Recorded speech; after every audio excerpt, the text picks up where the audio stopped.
जय माता दी सभी दर्शकों को। आज नवरात्रि के छठे दिवस पर माता कात्यायनी की कथा का श्रवण हम करेंगे। माँ दुर्गा के छठे स्वरूप का नाम कात्यायनी है। इनका कात्यायनी नाम पढ़ने की कथा इस प्रकार है। कत नामक एक प्रसिद्ध महर्षि थे। उनके पुत्र ऋषि कात्य हुए। इन्हीं कात्य के गोत्र में विश्व प्रसिद्ध महर्षि कात्यायन उत्पन्न हुए थे। इन्होंने भगवती प्राम्बा की उपासना करते हुए बहुत वर्षों तक कठिन तपस्या की थी। इनकी इच्छा थी कि माँ भगवती उनके घर पुत्री रूप में जन्म ले। माँ भगवती ने उनकी यह प्रार्थना स्वीकार कर ली थी।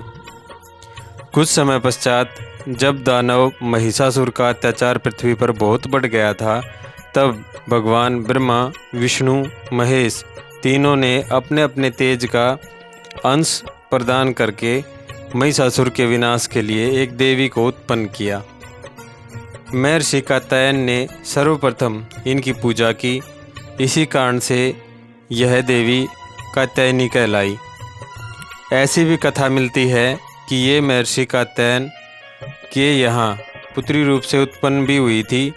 आश्विन कृष्ण चतुर्दशी को जन्म लेकर शुक्ल सप्तमी, अष्टमी और नवमी तक 3 दिन इन्होंने कात्यायन ऋषि की पूजा ग्रहण की।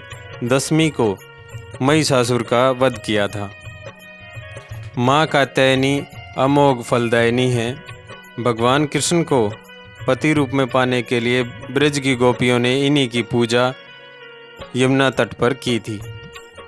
ये ब्रजमंडल अधिष्ठात्री देवी के रूप में प्रतिष्ठित हैं। इनका स्वरूप अत्यंत ही भव्य और दिव्य है। इनका वर्ण सोने के समान चमकीला और कांतिमान है। इनकी 4 भुजाएं हैं। माताजी का दाहिनी तरफ का ऊपर वाला हाथ अभय मुद्रा में है, नीचे वाला वर मुद्रा में है। बाईं तरफ के ऊपर वाले हाथ में तलवार और नीचे वाले हाथ में कमल पुष्प सुशोभित है। इनका वाहन सिंह है। दुर्गा पूजा के 6वें दिन इनके स्वरूप की उपासना की जाती है। उस दिन साधक का मन आज्ञा चक्र में स्थित होता है। योग साधनाओं में इस आज्ञा चक्र का अत्यंत महत्वपूर्ण स्थान है। इस चक्र में स्थित मन वाला साधक माँ कात्यायनी के चरणों में अपना सर्वस्व न्योछावर कर देता है, अर्पण कर देता है।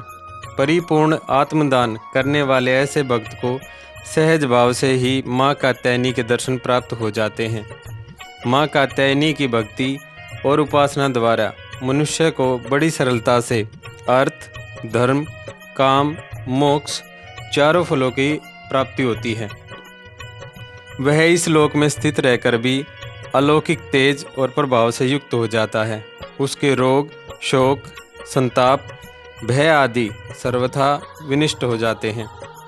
जन्म जन्मांतर के पापों को नष्ट करने के लिए माँ की उपासना से अधिक सुगम और सरल मार्ग दूसरा नहीं है। इनका उपासक निरंतर इनके सानिध्य में रहकर परम पद अधिकारी बन जाता है। अतः हमें माता की शरणागत जाकर उनकी पूजा उपासना के लिए तत्पर होना चाहिए। जय माता दी, जय माँ कात्यायनी, जय माँ भगवती।